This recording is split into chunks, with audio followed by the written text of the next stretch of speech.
Hello and welcome to Iron KZN. My name is Spumelele Zondi. Now, the Durban July is an annual horse racing event that's lasted over 100 years now. But it's no longer just about the horses here, as many come to the Durban July to see fashion and listen to live music. This year's theme is Posh. Oh my gosh! We're going to find out more about that later on. First, here's what's coming up on the show.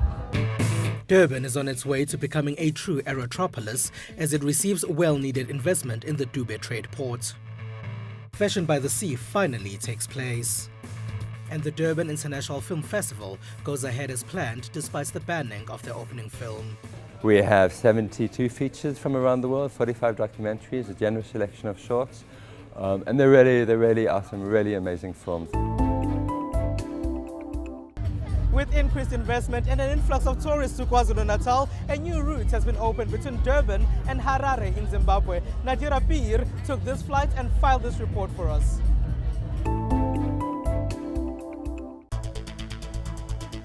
How do you get from Durban to Harare in just 2 hours? Sounds simple, yet the journey to creating this much-needed airlink has been a complicated one. Exits are clearly marked with red wide exit signs.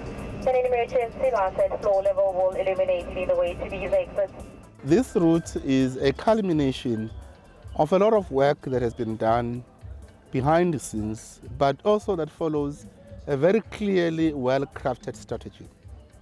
We said in 2009 and 2010 that as KwaZulu-Natal, we are going to employ an aggressive strategy that will take us to the many capitals of the countries in the region, but that will also see us employing a strategy of developing a route that will come towards Natal, to Durban, into King Shaka International Airport in particular. It translates the ideals of liberation of Africa and liberation of our region.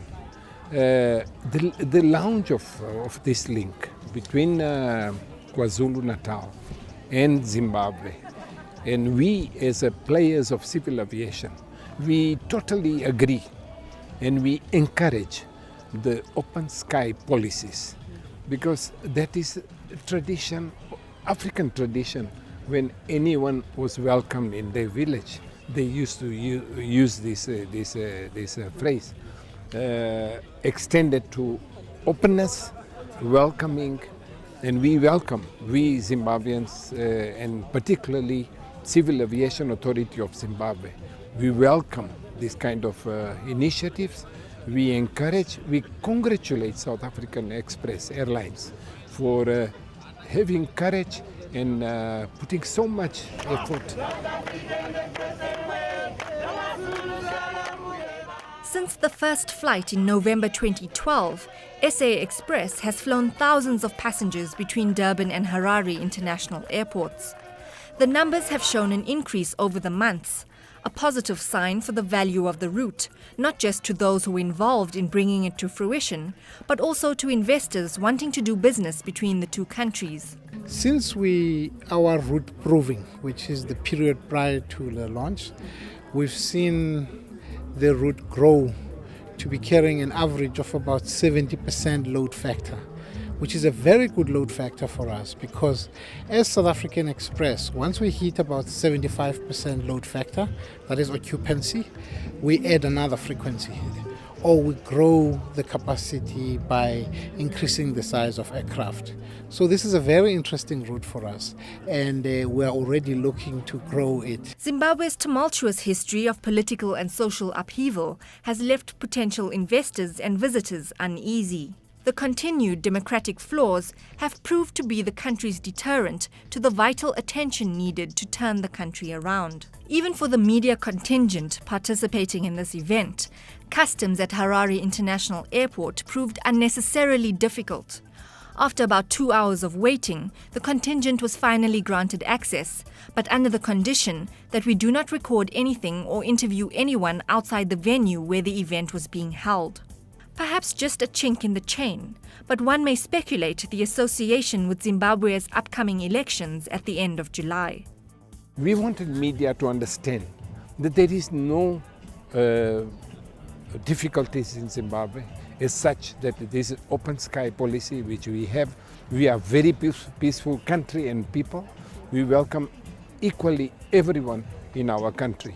We are pro-development of stability, economic stability, but more than that, what we wanted to let you know, there is a great future of Zimbabwe. You know, the mineral resources discovered recently, plus minerals and gold and diamonds which exist in Zimbabwe, will be launching platform. And we felt in our strategy that now is the time to establish, whoever wants to establish. And therefore, we opted for open sky policy. Zimbabwe played a significant role in South Africa's fight for democracy during the apartheid regime. Mabuya Kulu says that it is therefore important that South Africa assists Zimbabwe in rebuilding the country. The inauguration of this flight is part of our Africa expansion strategy, both at South African Express as well as South African Airways. We want to be able to take South Africans to every single country in Africa. We want to increase our cargo transportation using our airlines.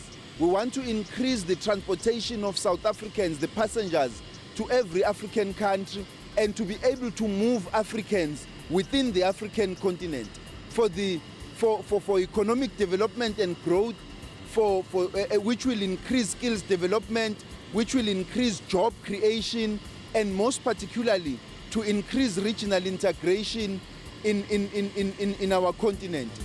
The KwaZulu-Natal Department of Trade and Economic Development has bonded with a number of African countries besides Zimbabwe, such as Botswana, Angola, DRC and Mozambique. The aim is to build a mutually beneficial relationship. For neighbors, South Africa and Zimbabwe, the tourism and particularly the trade avenue between the regions are set to gain enormously. Within a period of 2 years, in 2011, the trade volumes between Zimbabwe and the volumes that were coming from KwaZulu-Natal were standing at about 2.2 billion. In 2012, we saw a phenomenal growth of 19.3%, where we push up those trade volumes to move to 2.6 billion. That clearly tells us that if you look where Zimbabwe is sourcing, the bulk of what is being sourced by Zimbabweans come from KwaZulu-Natal, South Africa. Few direct jobs have been created by the launch of this route. However, the number of indirect jobs cannot be underestimated. The facilitation of links such as these undoubtedly contributes to economic empowerment. The King Shaka International Airport is an important component in ensuring that goods and tourists move easily in and out of KwaZulu-Natal. The airport is in Durban's Durban Trade Port, which recently received a big investment. Shri Property Holdings has become the first private investor in the Durban Trade Port, as the company has put in hundreds of millions of rand into building warehouses in the area. The announcement of the investment took place in a breakfast held in the trade port, which is also home to King Shaka International Airport.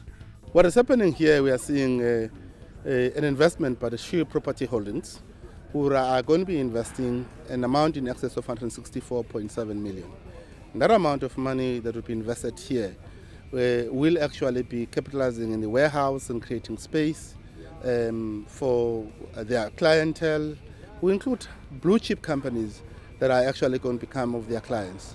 And for us, it actually gives us a footprint in actually saying that the DTP and an east environment is now growing in leaps and bounds and attracting investment, and it is adding another investment, and the total investment that we have now seen here in DTP, with private sector investment, is in the region of 560 million. We've got 47 sites currently here in the trade zone.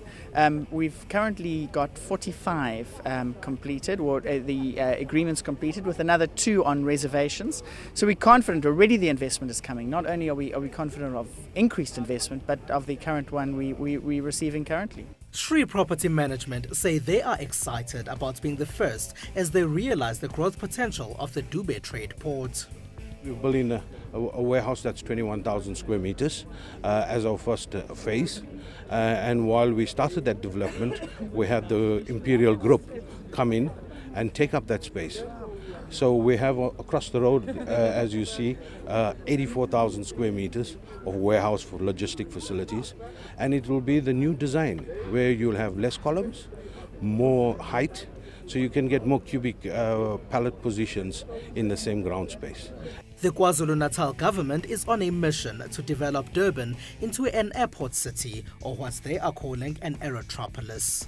They say this will contribute immensely to the growth of the economy of the province. The province's Tourism and Economic Development MEC, Mike Mabuyakulu, feels Durban Trade Port will be at the center of this growth and development. This particular aerotropolis KZN, city of aerotropolis KZN, which is around the DTP, is so important because port cities in the world have become the way of growing new cities, of doing business, because it is based on three concepts.